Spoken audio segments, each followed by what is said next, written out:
suas Bíblias em Mateus,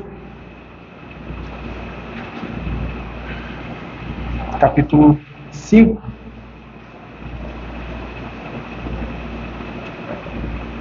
Mateus, capítulo 5, nós vamos dar sequência à exposição no Sermão do Monte, aquilo que começamos na sessão que vai de 17 a 20. Então, hoje, pela manhã, nós vamos tratar especificamente do verso 19. E à noite a gente conclui essa sessão falando do verso 20, versículo 20. Vamos fazer a leitura do versículo 19 e 20. Uma unidade aqui, tratando sobre basicamente o mesmo assunto.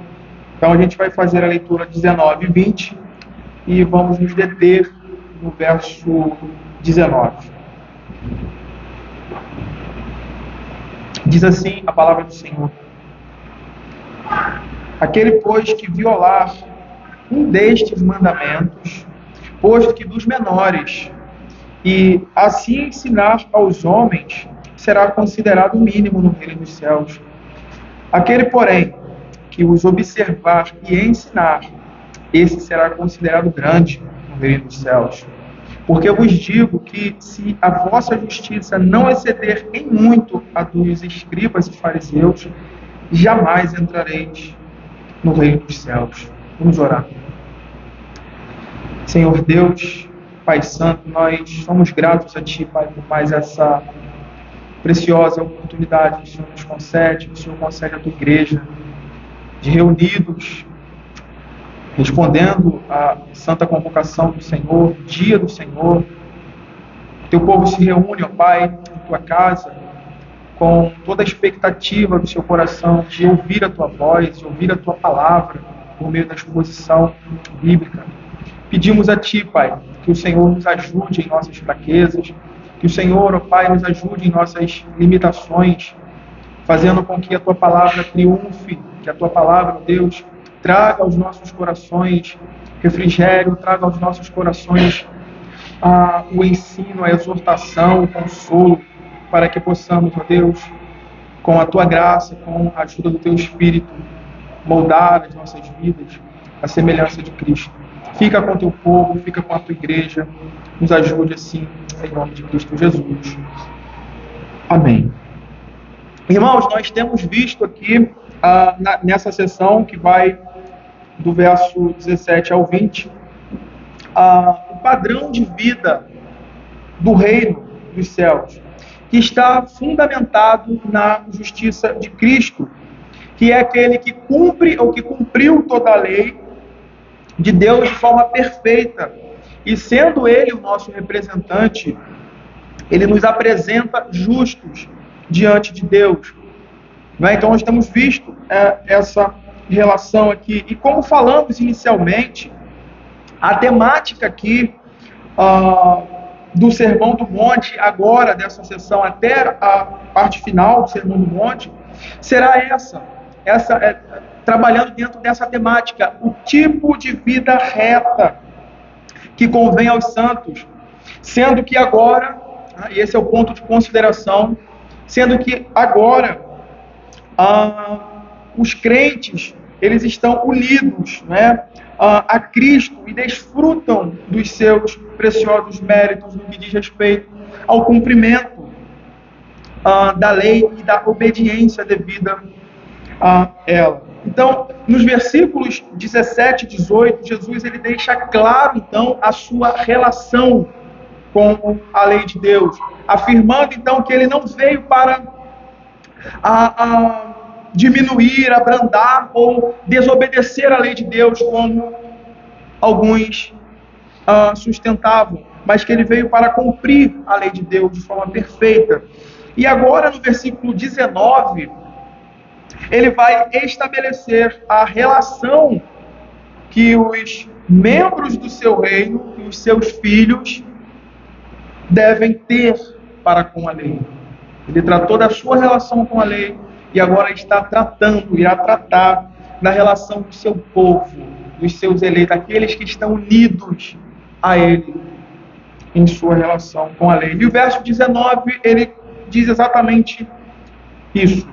Aquele, pois, que violar um destes mandamentos, posto que dos menores, e assim ensinar aos homens, será considerado mínimo no reino dos céus. Nós podemos pontuar aqui, primeiramente, o aspecto negativo que o Senhor atribui àqueles que se relacionam com a lei de forma indevida, fazendo mau uso da lei, distorcendo a lei e usando de forma distorcida, corrompendo então o seu caráter.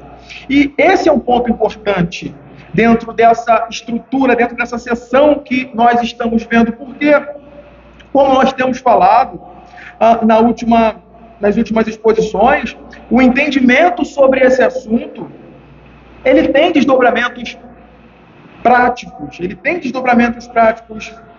na vida cristã. Esse é um ponto que nós precisamos aí olhar com calma. Né? E é por isso que a gente está indo versículo a versículo, olhando atentamente o que o Senhor está nos ensinando. E isso aí vai ficar claro no texto, justamente pela forma como o Senhor se dirige tanto àqueles que desprezam a lei, né, falando sobre as consequências negativas dessa relação, como aqueles que a observam, aqueles que têm uma relação de obediência, de temor, né, seguindo o que a gente vai ver no verso 20, aquele caráter de piedade, de santidade, de retidão, que é o que a lei de Deus requer dos homens. Né? Tratando então dessas consequências positivas. E isso é ressaltado pela expressão inicial aí, aquele pois. Aquele pois. Essa expressão aí no texto, ela conecta o próprio Cristo em sua relação com a lei de Deus, com os seus discípulos em relação à lei de Deus, indicando que a disposição de todo súdito do reino de Deus deve ser a mesma do seu Senhor, deve seguir a mesma disposição do seu Senhor. E o que destoa disso será visto como, usando os termos, aí a gente vai ver, a gente vai observar aí, será visto como menor ou mínimo, que é o ponto inicial aí do texto que nós estamos vendo. E a questão aqui é basicamente essa: identificar aqueles que em sua vida prática expressam a retidão que é requerida na lei e que somente em Cristo podemos de fato expressar, com aqueles que não expressam retidão alguma. E o ponto aqui é esse: a parte de Cristo, por mais que se faça, por mais que se tenha boas obras, né, elas vão soar apenas como mortalhas, como aquilo que o próprio Senhor Jesus vai tratar com relação aos fariseus, aos escribas e fariseus, como sepulcros caiados.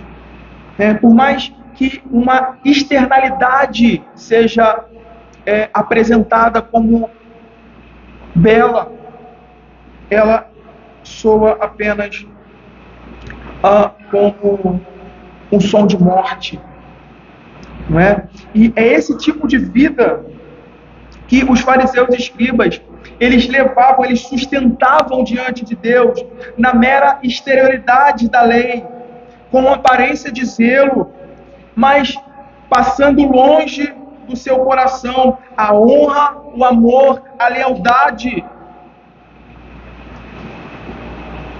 a essa lei, não é? Então, na verdade, aquilo que eles apresentavam como um alto padrão de vida, de justiça, na verdade era desonra para a lei de Deus, desprezo para com Cristo e oposição ao Evangelho, oposição a essa graça manifestada no Evangelho.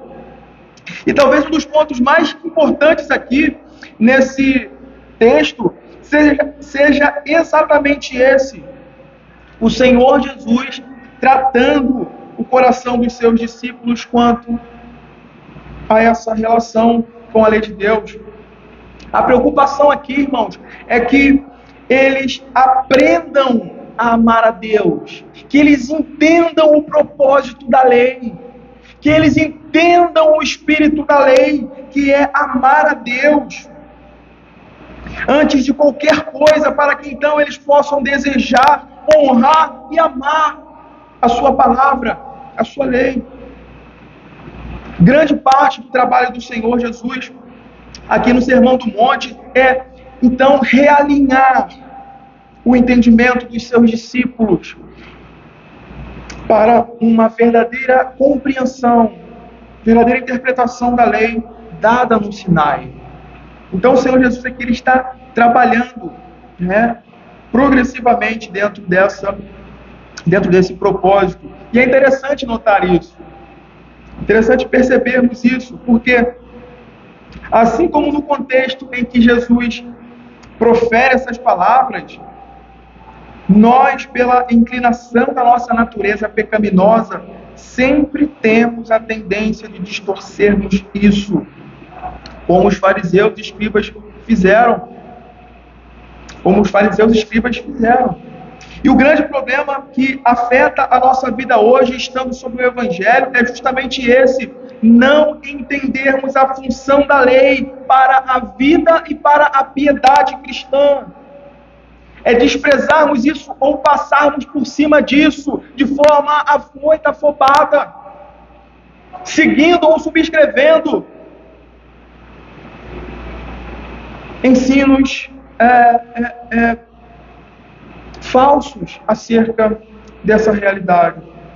O problema é que, na maioria das vezes, nós somos levados a pensar, e aqui está um ponto, eu cheguei a citar isso na exposição passada.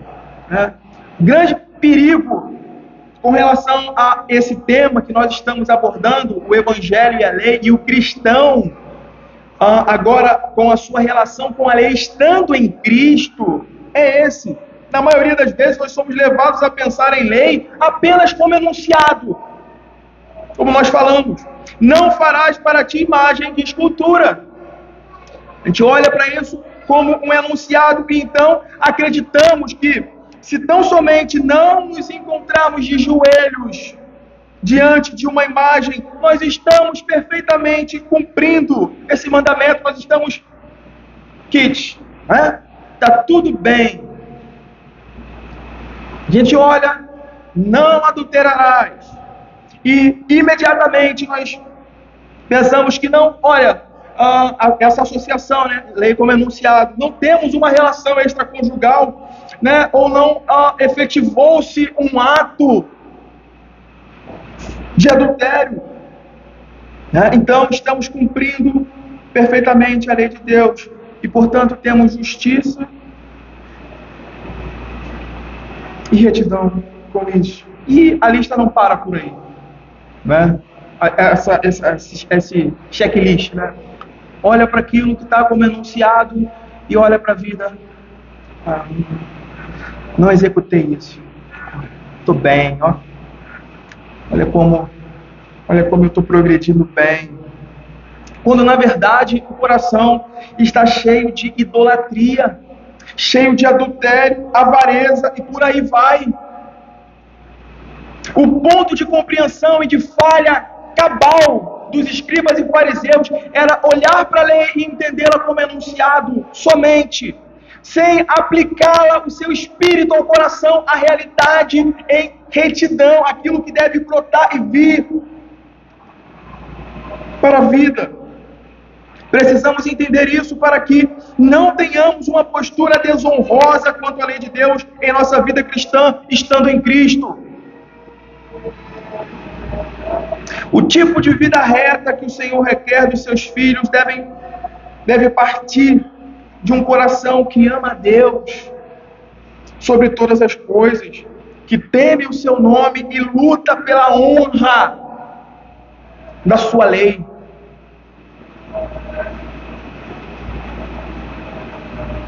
Entenda bem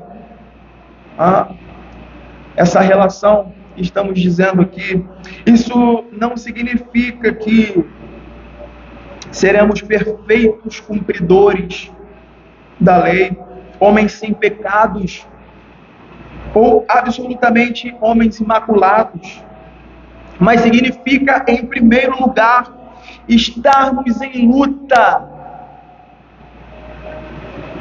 E a ideia, dentro do contexto bíblico, dessa luta do cristão, essa luta do crente, é uma luta sangrenta. Uma luta sangrenta contra a nossa natureza pecaminosa, que é contra a lei de Deus. E em seguida, numa total dependência da graça divina para nos manter no caminho do autoexame e do arrependimento. Eu acho muito interessante o que um teólogo sistemático ele diz sobre isso.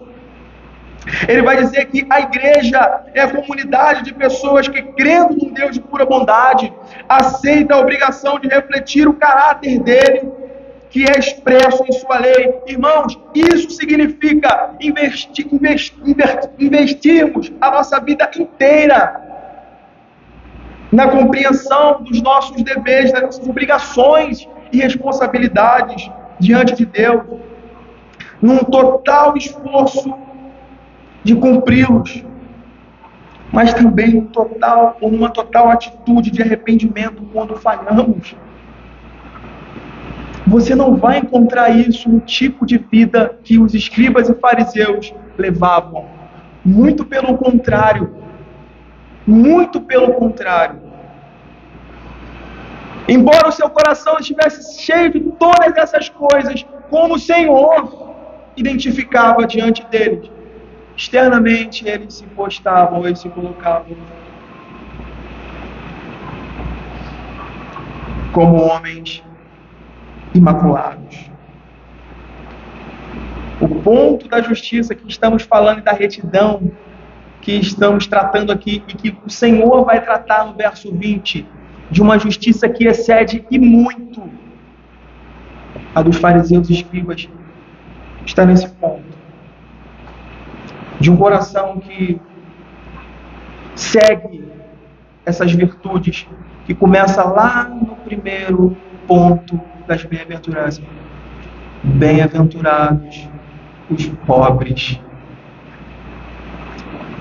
de espírito, aquele que se enxerga falido, miserável, pecador, reconhece o seu estado diante de Deus. Esse é um ponto importante aqui. E é interessante notarmos, dentro dessa realidade que o Senhor está tratando aqui, de levar os seus discípulos a entender que o coração deles precisa estar em Deus, amando ao Senhor e expressando um tipo de vida reta ao Senhor. É interessante notarmos que depois que o Senhor entregou a lei ao seu povo no Sinai, ele teve o cuidado de deixar registrado o propósito para o qual a lei foi dada.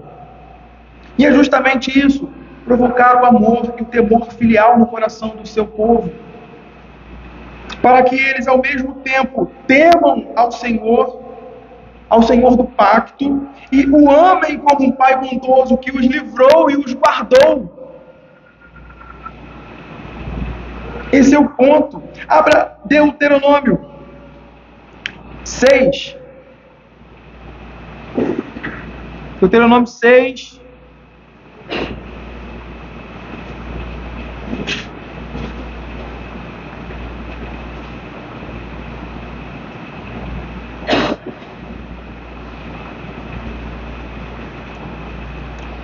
(4 a 9).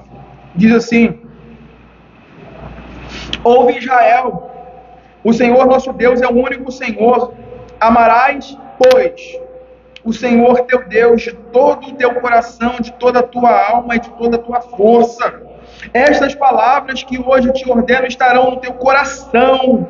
Tu as inculcarás a teus filhos, e delas falarás assentado em tua casa, andando pelo caminho e ao deitar-te e ao levantar-te. Também as atarás como um sinal na tua mão e te serão por frontal entre os olhos, e as escreverás nos umbrais de tua casa e nas tuas portas. Mais adiante, verso 17 a 25, veja o ponto aí.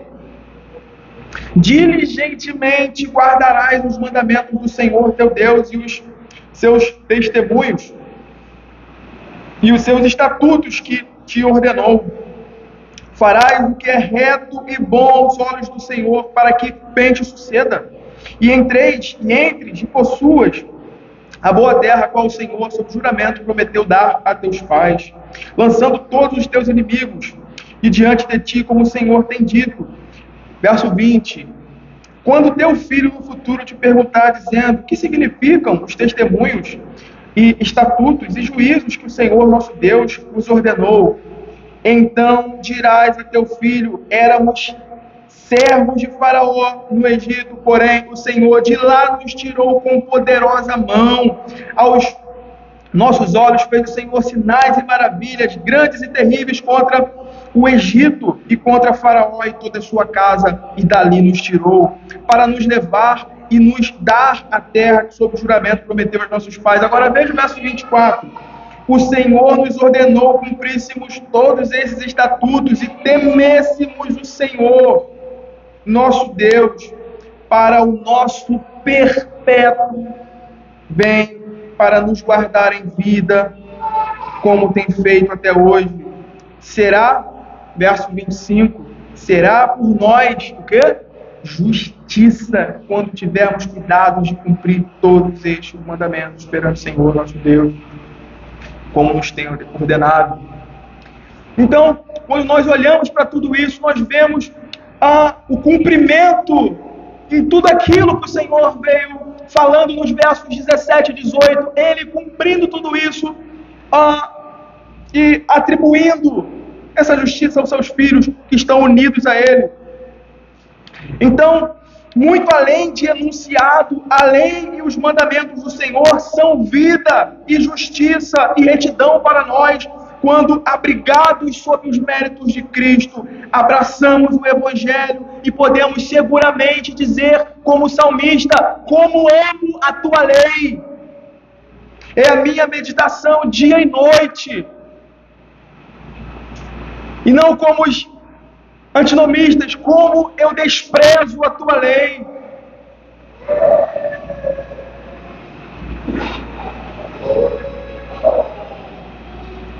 E aí é interessante o que um comentarista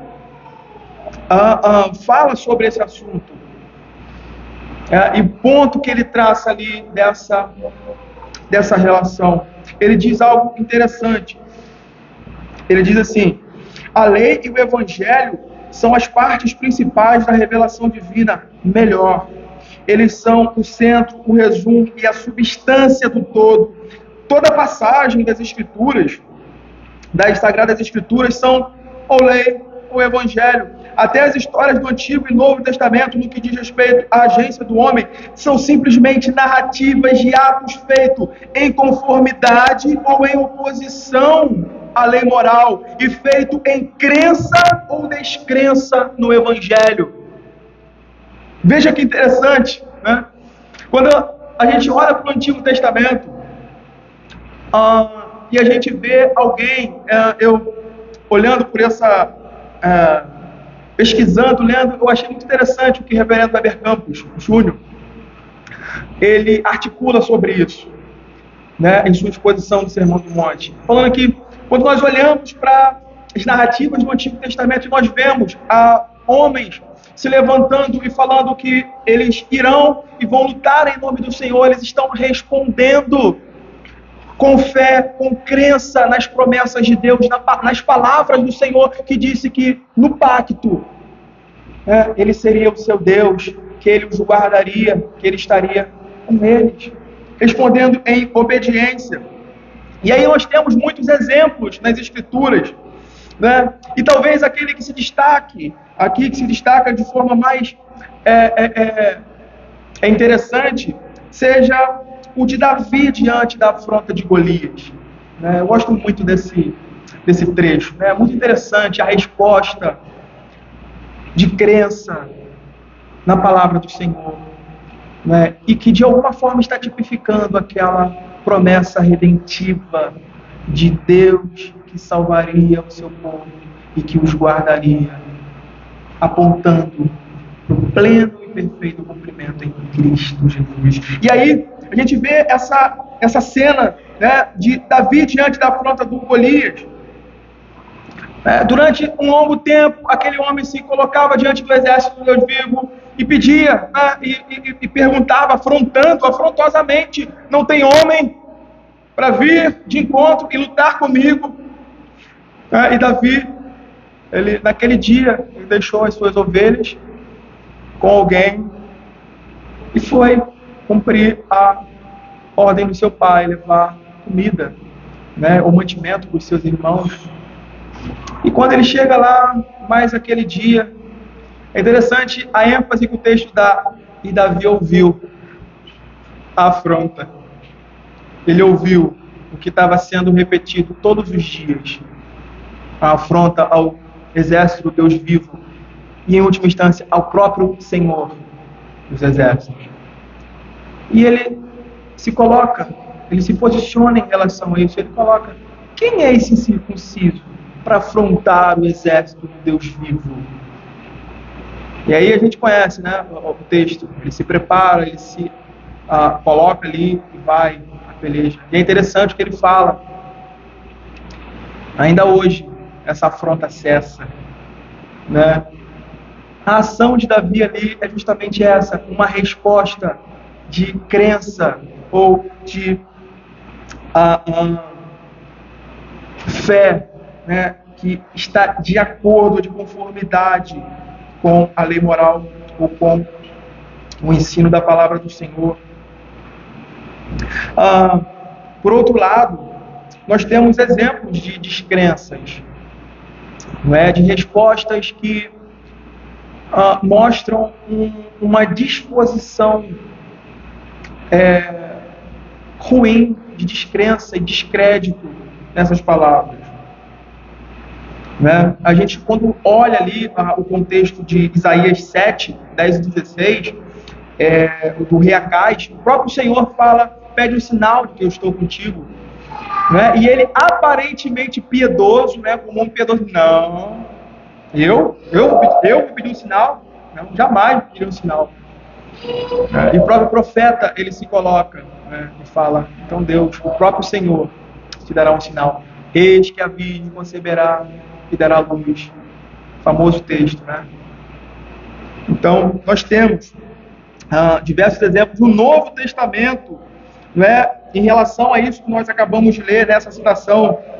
Está em conformidade ou em oposição à lei moral e atos feitos em crença ou descrença no Evangelho. Quando nós olhamos para Atos 5, nós vamos ver, em suma, a resposta vivida pelos apóstolos de obediência ao Evangelho e às suas vocações. Abra Atos 5.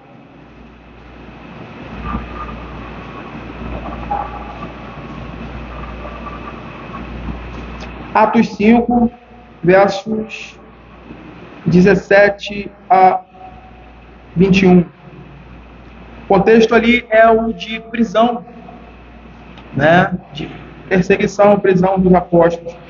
E é interessante, verso 17, levantando-se, porém, o sumo sacerdote e todos os que estavam com ele, isto é, a seita dos saduceus, tomaram-se de inveja, prenderam os apóstolos e recolheram à prisão pública. Mas de noite o anjo do Senhor abriu as portas do cárcere e conduziu-os para fora. E disse, para fora, lhes disse: ide e apresentai-vos no templo, dizei ao povo todas as palavras de vida. Tendo ouvido isto, logo ao romper do dia, entraram no templo e ensinavam. Se você avançar aí para o verso 27, nós temos aí o desfecho, né, o desenvolvimento disso, verso 27 a 32. Trouxeram-nos, apresentando-os ao Sinédrio, e o sumo sacerdote interrogou-os, dizendo: expressamente vos ordenamos que não ensinasses nesse nome, né, que não pregasse o evangelho, que não falasse, que não proclamasse, contudo, encheis Jerusalém de vossa doutrina, e quereis lançar sobre nós o sangue desse homem. Verso 29. Então Pedro e os demais apóstolos afirmaram: antes importa obedecer a Deus do que aos homens. Deus, nossos pais, ressuscitou a Jesus, a quem vós matastes, pendurando no madeiro. Deus, porém, com a sua destra, o exaltou a príncipe e salvador, a fim de conceder a Israel o arrependimento e a remissão de pecados. Então, quando nós olhamos para as Escrituras, nós conseguimos perceber essa relação. Nós conseguimos perceber essa relação que o Senhor está tratando, que o Senhor está fazendo aqui entre a lei e entre a lei e o Evangelho, e o cristão estando em Cristo, o crente estando em Cristo para com a lei, sua relação para com a lei. Portanto, a lei, esse é um ponto que a gente precisa desenvolver ou entender sobre isso, sobre esse ponto que estamos tratando. Lei e evangelho, eles não são antagônicos, né, um contra o outro, como também não são fundidos, misturados, como uma espécie de fusão. Não há antítese entre lei e evangelho. Os antinomistas faziam isso, colocando a lei contra o evangelho, então eles acabavam por excluir o evangelho. Também não há fusão entre o evangelho e a lei, que é o que os legalistas faziam, ou o que os legalistas fazem, confundindo as duas coisas, então trazendo os rudimentos da lei para o evangelho, querendo viver e encontrar justiça e aceitação diante de Deus por meio deles. Então esse é o ponto importante que a gente precisa compreender, e é isso que o nosso texto tem a dizer no verso 19: aquele, pois, que violar um destes mandamentos, posto que dos menores, e assim ensinar aos homens, será considerado mínimo no reino dos céus. O termo aí para violar é lu, e ele carrega o sentido de liberar, de soltar. E aí, especificamente no contexto, ele vai então expressar a ideia de anular ou desobrigar, relacionando-se à lei. Então é como se o Senhor estivesse falando aqui, já em preparação ao que Ele irá recorrentemente fazer mais adiante. Ou seja, trazendo a perfeita e a plena interpretação da lei de Deus, ou seja, o que foi dito na lei moral de Deus segue. O ponto de Jesus aqui é esse. E o que deve cair, então, são aqueles preceitos dos homens, as invenções, os acréscimos lançados pelos fariseus e escribas sobre a lei. Isso a gente vai observar na sequência que o Senhor ele dá a esse ensinamento dele. Algo que ficou bem conhecido entre nós, né? Ouviste do que foi dito, eu, porém, vos digo. Nós vamos desenvolver isso. Mas, a priori, o Senhor não está contradizendo a própria lei aqui. Ele não está combatendo a lei que o próprio Moisés escreveu da parte de Deus. Ele está combatendo e trazendo a real interpretação da lei, tirando o excesso, o erro que foi inserido por esses homens. Então, esse é o ponto. Ele não está dando uma nova lei, anulando a que foi dada, mas ele está trazendo esse verdadeiro sentido dela. E como devemos viver sobre o Evangelho, agora que Cristo veio, cumpriu toda a lei, né? Então, o ponto aí é como ela deve permear a nossa vida agora sob a mão do nosso mediador.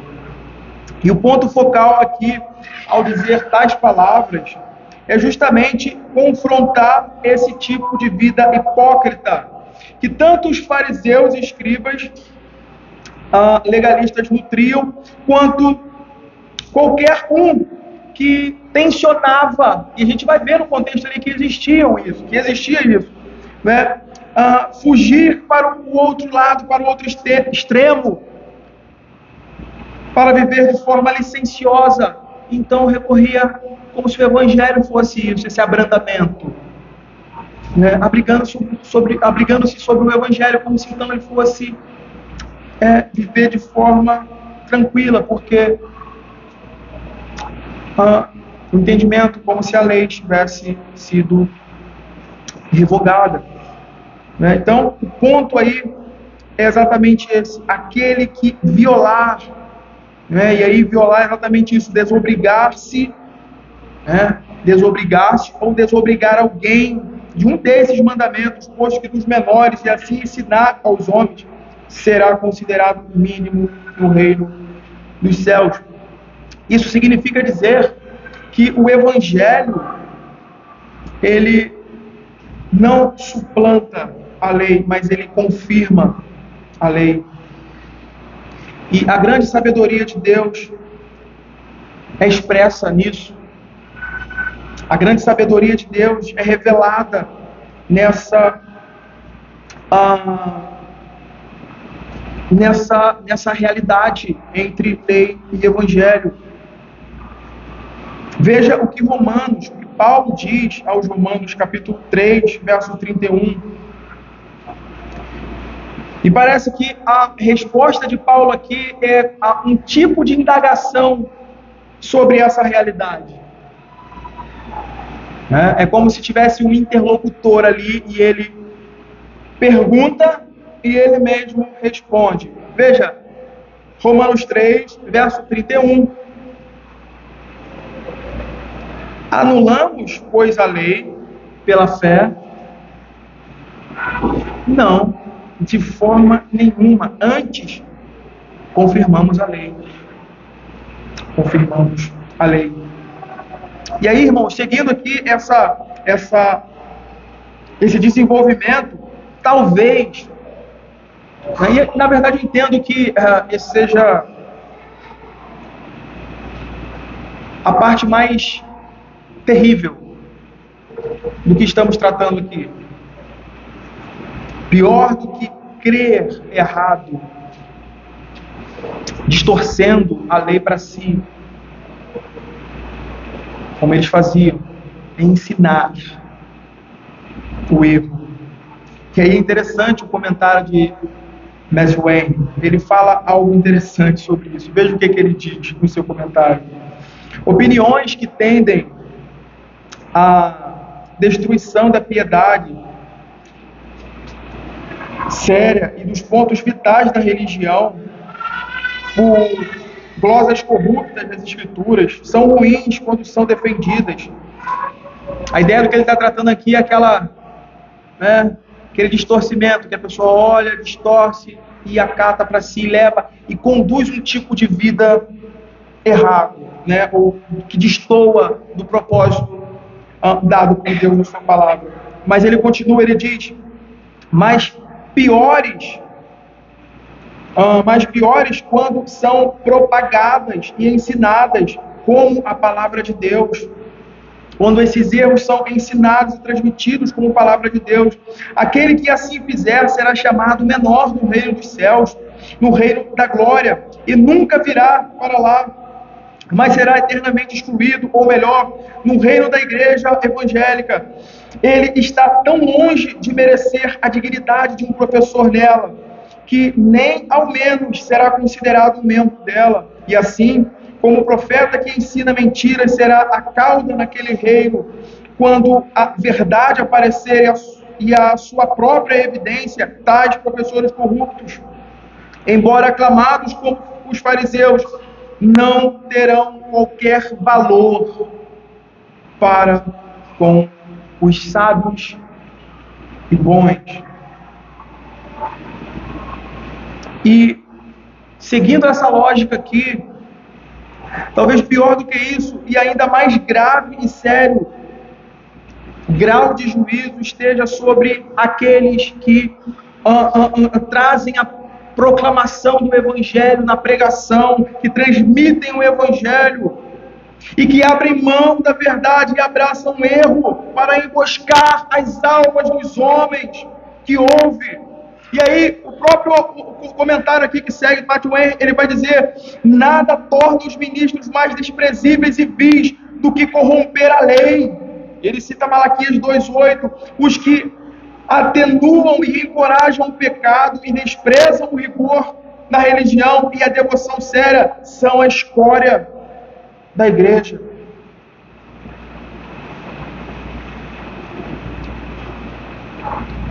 Existe um comentário de Lutero, eu não trouxe aqui, eu não coloquei aqui, mas que ele segue essa mesma cadência, falando que os raios de Deus, a ira de Deus, elas pairam muito mais, de forma mais agressiva sobre esses.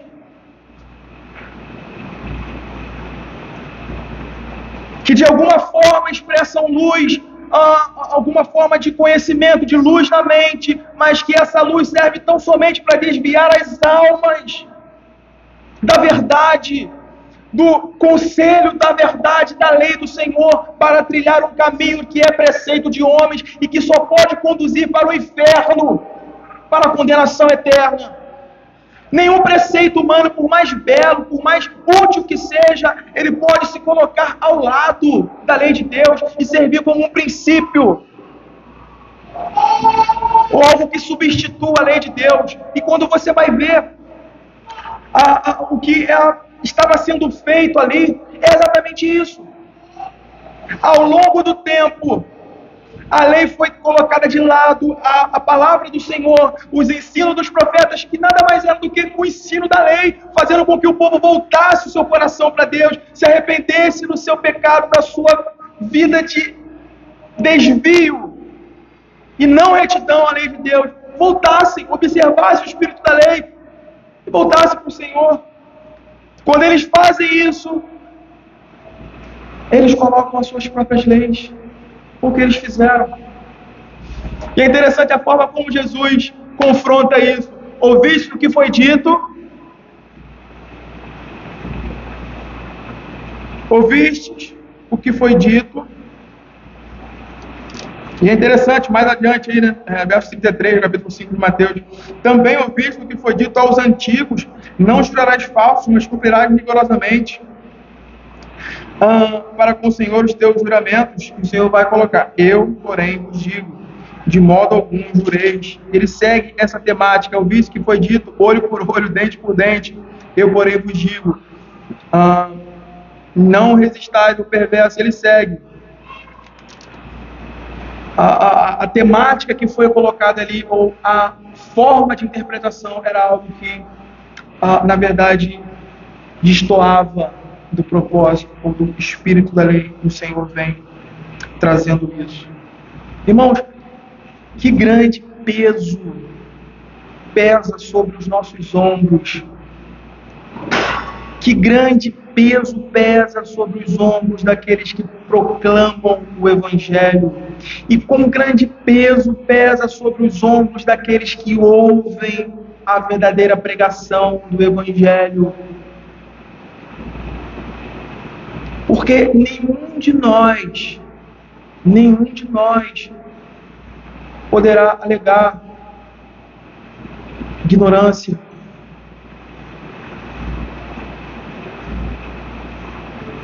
Que grande peso está sobre os ombros de todos nós. Mas por outro lado, e aí caminhando para o fim, aqueles que são verdadeiramente honrados, que amam a Igreja de Cristo e que se colocam por sua vida e doutrina para promover a pureza, o rigor da verdadeira religião prática, de uma vida que expressa a piedade, de amor, de zelo obediente ao Evangelho.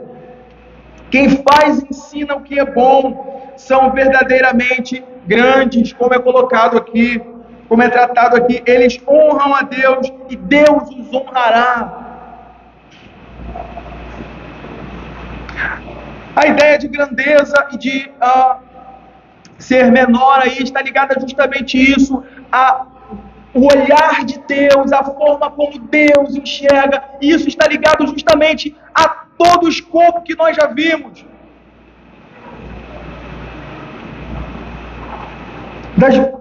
Que começa nas bem-aventuranças. Então, esses homens que amam ao Senhor e que vivem pela sua verdade são esses verdadeiramente homens grandes. E Deus os honrará. Veja o que diz 1 Samuel 2:30. 1 Samuel 2:30.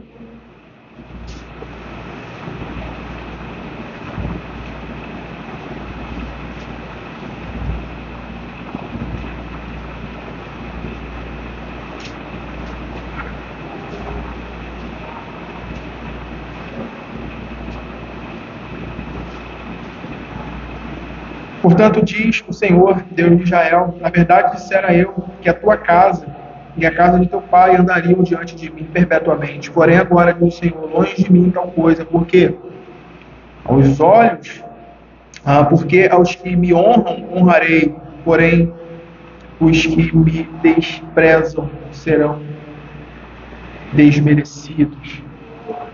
Ponto aí exatamente esse. E é isso que temos nessa sequência, no texto, né?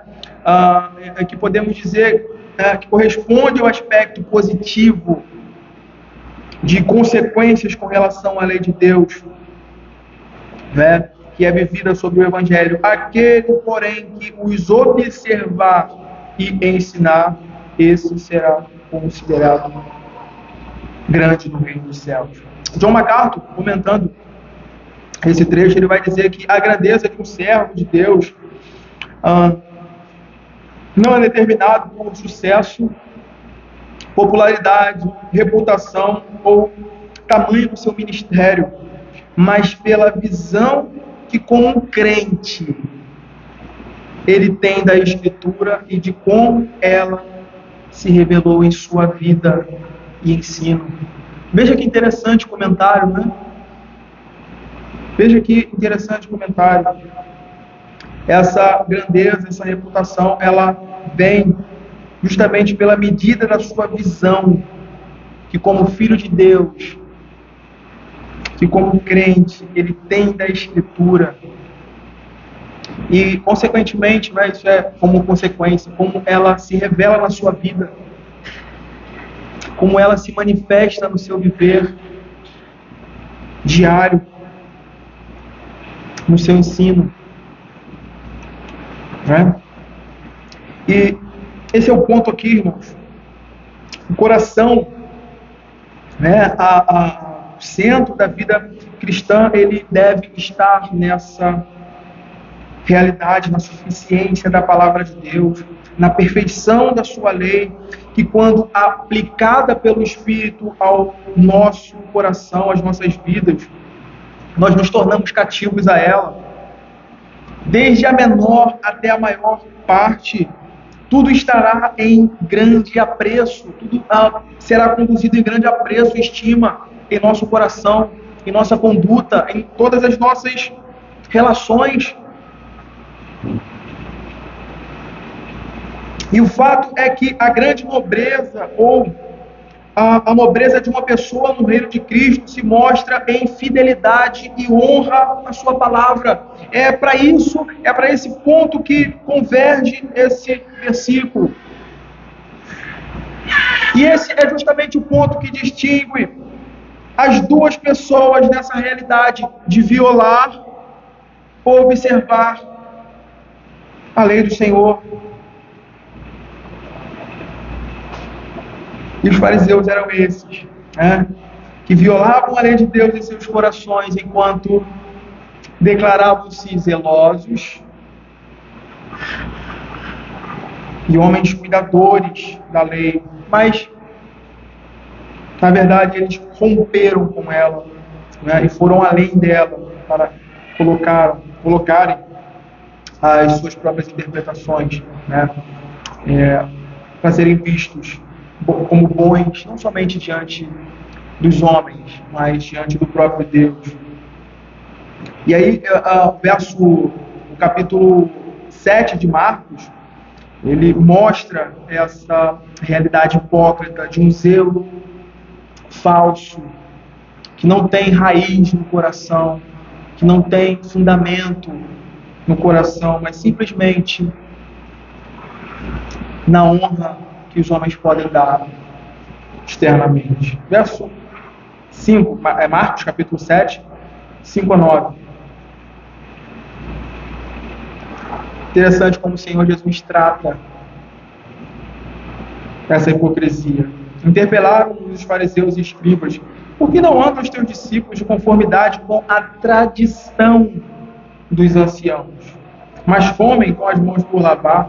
Respondeu-lhes: bem profetizou Isaías a respeito de vós, hipócritas, como está escrito: este povo honra-me com os lábios, mas o seu coração está longe de mim, e em vão me adora, ensinando doutrinas que são preceitos de homens.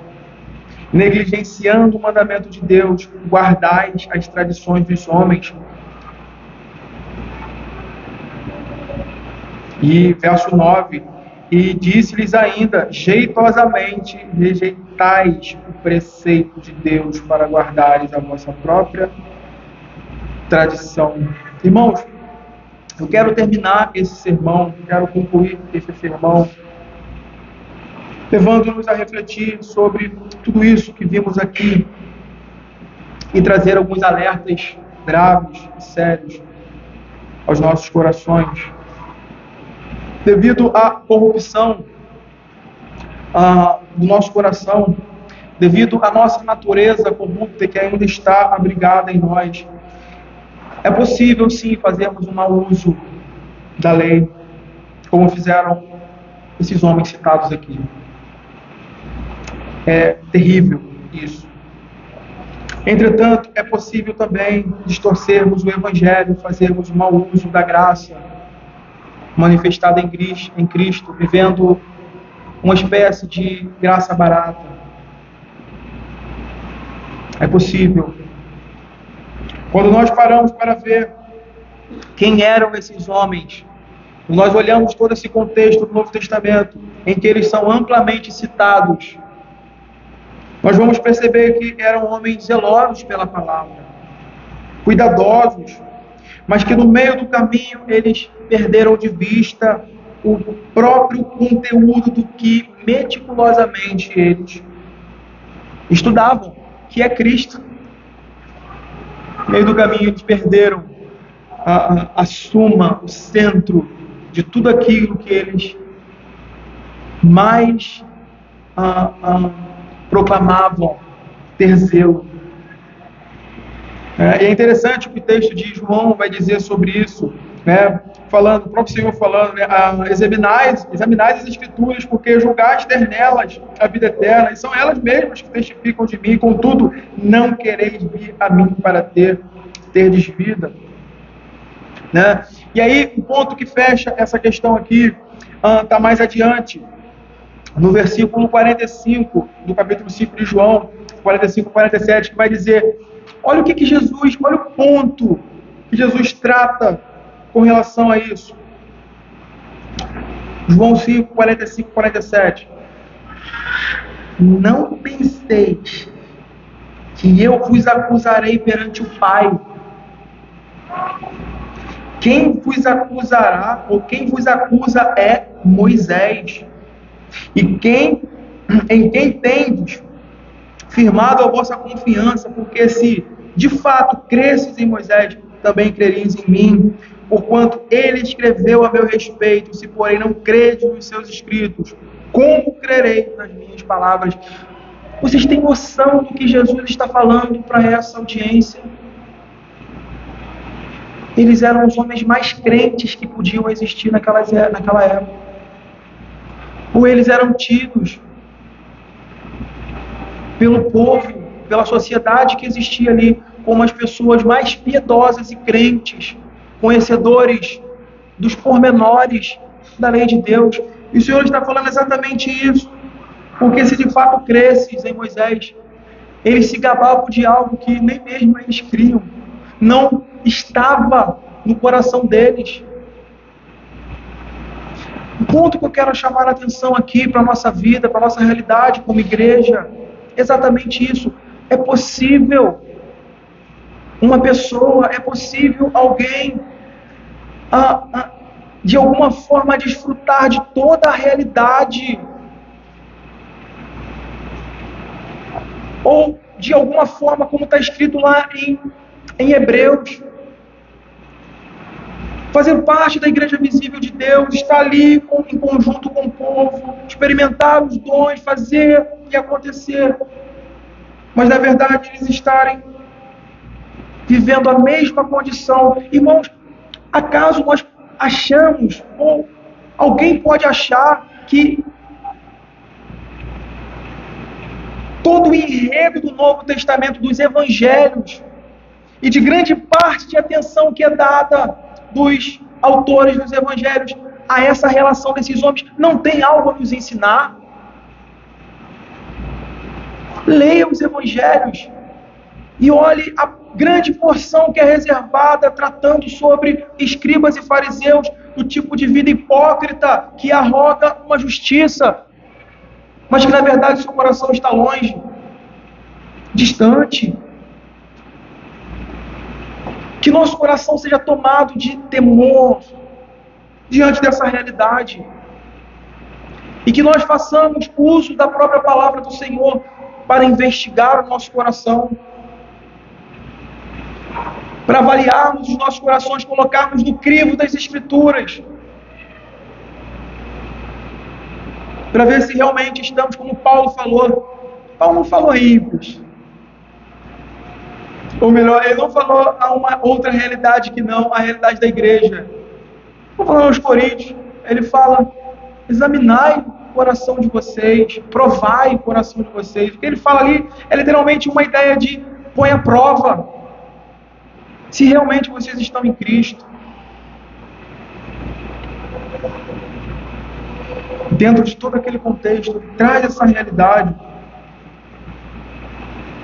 Que não sejamos ingênuos a ponto de pensar que estamos livres de tal pecado, de sermos enganados pelo nosso coração corrupto e buscarmos em outro canto que não em Cristo todo o suprimento para a vida e piedade que precisamos, irmão. Que a gente tenha esse cuidado, né? Tenhamos esse cuidado de entendermos que temos um potencial inato em nós, que foi herdado de nossos primeiros pais para sermos antinomianos, como eles foram no jardim, ao irem contra a lei de Deus. O comentário do Alain René falando sobre isso, quando deu uma lida, achei interessante. Eu achei muito interessante. E tem alguns autores bem conceituados que eles tratam nessa realidade, né, de que eles foram os primeiros antinomianos, irem ante a lei de Deus, contra a lei de Deus. Não duvide no seu coração, ou não subestime isso, porque nós temos inato em nós, isso herdado dos nossos primeiros pais. Por outro lado, devemos saber que também temos grande potencial de sermos legalistas, como Satanás no jardim, e os fariseus e escribas no contexto de Jesus, como eles foram, negando a graça de Deus revelada em Cristo. E aí, certo comentarista, conclua aqui, de maneira bem perspicaz, ele afirma que legalismo e antinomismo são irmãos gêmeos, não idênticos, gerados no mesmo ventre, a saber, a mentira de Satanás no jardim do Éden. Que a gente tenha essa perspectiva, ou que a gente tenha esse entendimento que nosso coração abriga esse grande potencial. Que o Senhor nos dê a graça de olharmos e avaliarmos os nossos corações à luz do seu Evangelho, à luz da pessoa e obra de Cristo, para que a gente não exclua o Evangelho, ou para que a gente não exclua a lei, mas para que a gente olhe tudo isso como o Senhor tem nos dado em sua palavra.